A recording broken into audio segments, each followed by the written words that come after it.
Right now, what you're seeing is a mostly a completed protein, a completed electron density cloud. So you can kind of see that it can be done. So you're aware of that. What I'm going to do is I'm going to pull the protein out entirely.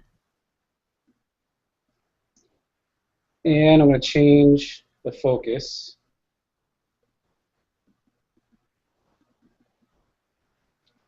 Okay. Now, this is a nicer one because we've already had it trimmed. It's just one protein electron density cloud. And as you can see, we're having a little bit of trouble because the protein itself causes the electron density to disappear. But if we ignore that, move this in a little closer, it might help. Then what we do is we look at this cloud and we start turning it like this. You don't want to keep it still because if you just leave it here, let's see, just like that, what do you see? You basically see this blob. And you really can't tell what you're doing. So when you approach electron density cloud, start turning it, move it. We like to say it's like a microwave oven. If you want to watch your meal, the little black screen gets in your way in the microwave, but if you start moving, bobbing your head back and forth, you begin to see things, okay? In this electron density cloud, it can be difficult depending on what threshold you use.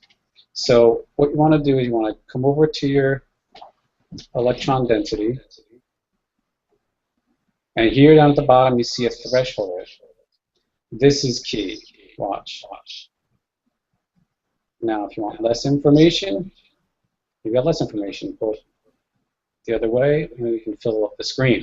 Now why is that important? It's the same reason that when you're tilting it and turning it and rotating it, you gain a new perspective. You have to familiarize yourself with the electron density cloud, otherwise it's just too intimidating. So we move it around, we change the threshold, and the other thing we can change is the alpha. This makes it less or more translucent. See that? Everyone is going to be different, every person. So you have to play with those functions until you say, oh, you know what, I think I see something. I see maybe a helix right here. Okay, and you see maybe a side chain coming off here and a side chain coming off here. You won't see these things if you leave it still, so you got to constantly rotate it, become familiar with the protein. Yeah, now you have the protein here, but basically you can't do much with the protein right off the top. You have to get familiar with the cloud itself.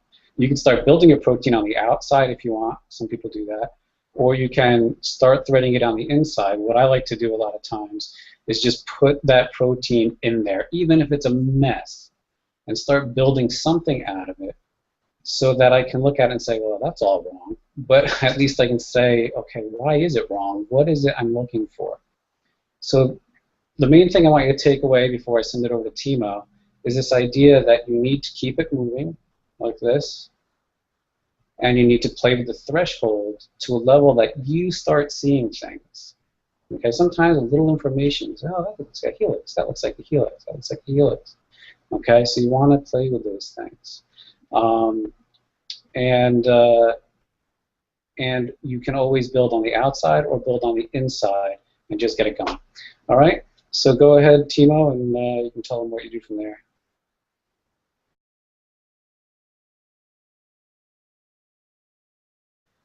Okay. When I started on 746, I saw, in the density cloud, some things. And it looked like just helices. So I just put 4 helices a bit parallel and put it in, and I didn't bother to do anything with this part. This was my first attempt. Not very lucky.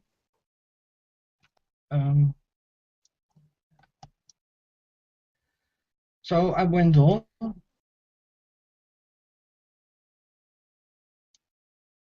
and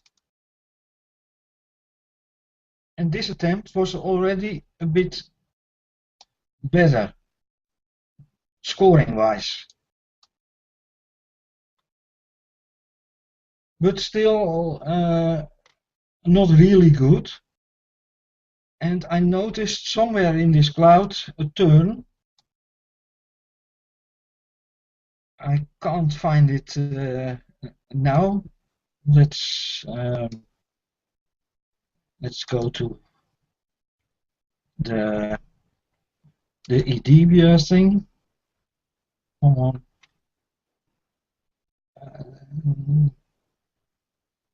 Stream density.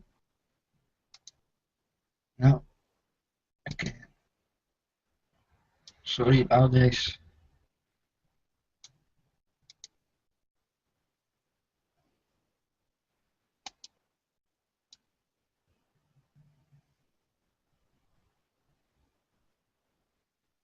Maybe I can see it now in this one. No, I can't really see it, but then I was able to place at least 2 helices on the right place. And that resulted in this one.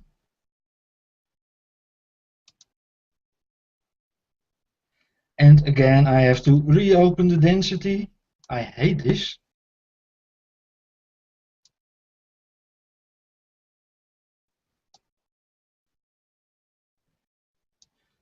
And as you can see, the density matches a lot better. But this one has a big problem. There is a piece here that's almost outside. This piece here is almost outside. So then I reversed 2 helices and I got up to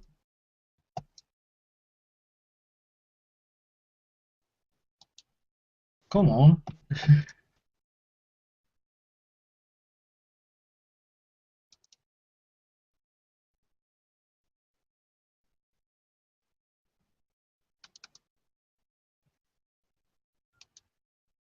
Up to this one.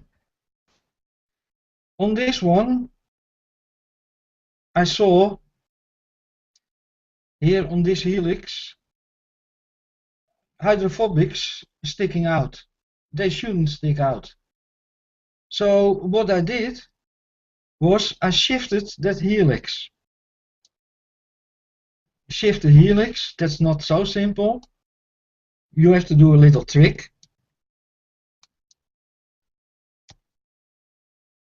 Where is he?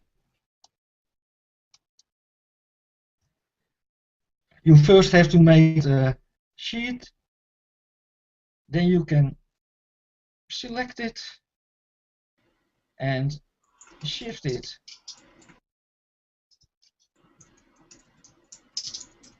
It takes a bit of time. Ah, come on.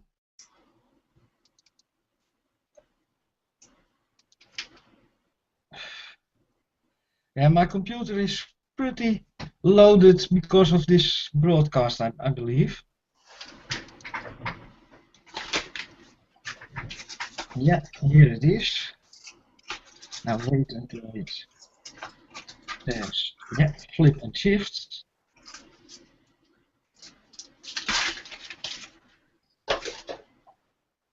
And I did it again.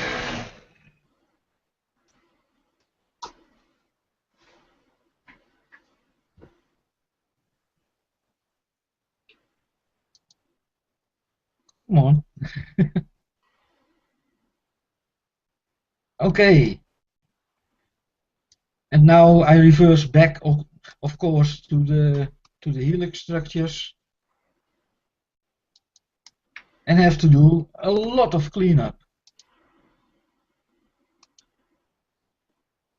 First shake.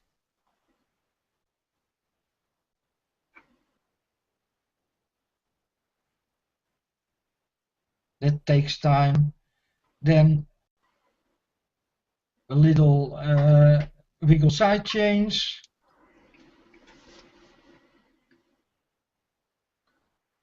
And then I use my DRE to clean up the rest of the mesh. That resulted into this one, shifted a few places,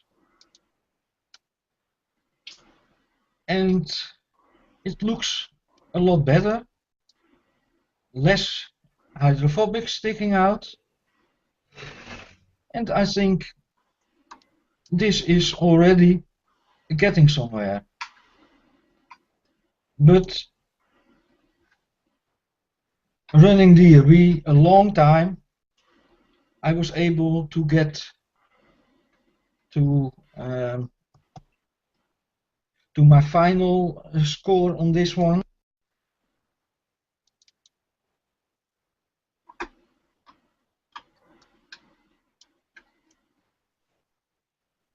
And as you can see now, almost everything is inside a cloud. I will show you later what I did on 750 to get even higher.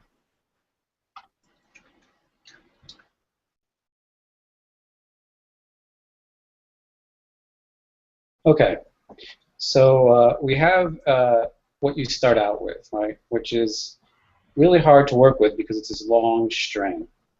And so Timo was great. He showed us what it is we're trying to accomplish, where we're trying to put our structures, and how we're trying to put it in there. One of the questions you might have is, well, where do I even begin? Like, how do I know I'm going in the right direction to begin with? Okay, so what I want to do is I want to start off where Timo brought us, which is at the different helices that are in 750. Okay, so we have these columns right here. We have a column here, and we have a column here. All right, and these are your where your helix will be. Now you've got one here. Okay. The question, though, is always, well, where do I put my protein? How many of these helices, how many different arrangements can I make? Okay, so what you want to find are at least some sort of place you can always go back to. So, for instance, for me, I started right here. You're going to see, I'll put a tab here. Okay, you'll see this, what appears to me is a sheet, or two sheets running close together. You see that? I always like to have something I can always go back to. So if I get to turning it and shifting it, and I'm starting to put stuff in there, and I go, oh, I'm lost. I don't even know what I'm looking at anymore. I go back to that one area that I decided that I would always remember, and I would start again. Okay? What I liked in this particular protein about these two sheets is that we know we already have 5 helices here. 1, 2, 3. I'm going to turn it. We can see 4 and 5. But what you want to see is where they connect, right? So I can take it. I can say, oh, look at this. They connect right here. See that? Okay. Helix 1, helix 2. There's a connection. Okay. Why do I want to find these connections? Because if I find these connections, I know that it's not an end point or a spot where we begin, right? Because you can't begin a helix with a turn into another helix. So this end point right here, right, that can't be here, and it can't be here. Why? Because it's connected. It's connected. So what you want when you're threading into the electron density cloud is to find continuity. What do I mean by that? I want to travel down the electron density cloud like this. And I don't want to jump the cloud. So I don't want to run my, here, let me move it and I'll show you what I mean. I don't want to put a piece in here.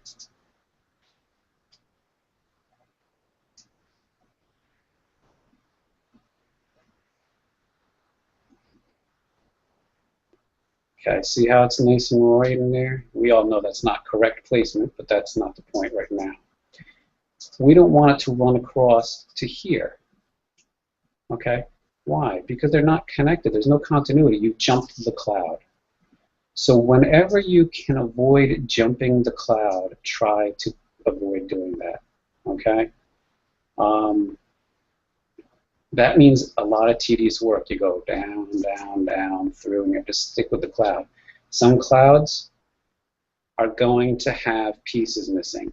So you're not always going to have that convenience where everything continues. Okay? But try to find the smallest chunks possible. Okay? The other two things you can do, I'll finish with this, the other two things you can do is change the depth that you're looking at the cloud, because you can actually see almost the whole protein when you back it up. You look at it and go, wait, I see that, look at that. See that? Look at those helices sitting there. Okay? Change your perspective. Pull it back in again. And when you start threading it, sometimes you're really going to have to get in close, because you have to make sure that you didn't travel down here and then cross over to here. See? You have to stay in the cloud. Stay in the lines, okay? So we're going to get rid of those two.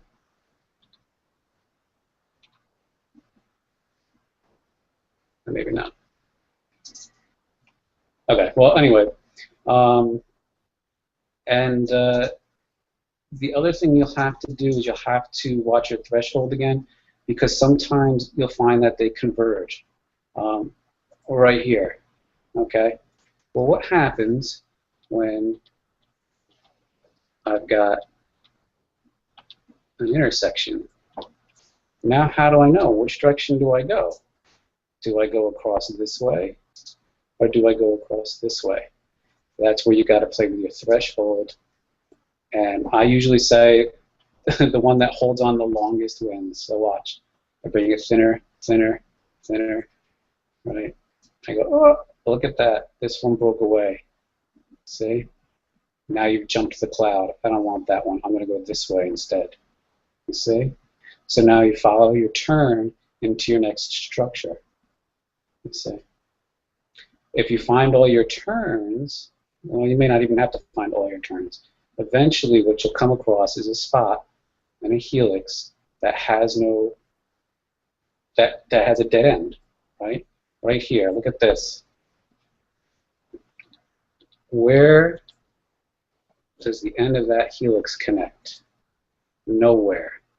That is a beautiful thing in electron density folding. When you find the end point or a beginning point, right? Because now you know that it's either your first segment or your last segment that goes here. So now you have a 50-50 chance you can build it backwards or forwards. But if you can find your end point in an electron density field, that is gold. So look for those whenever you can. And now I'll send it back to Antine.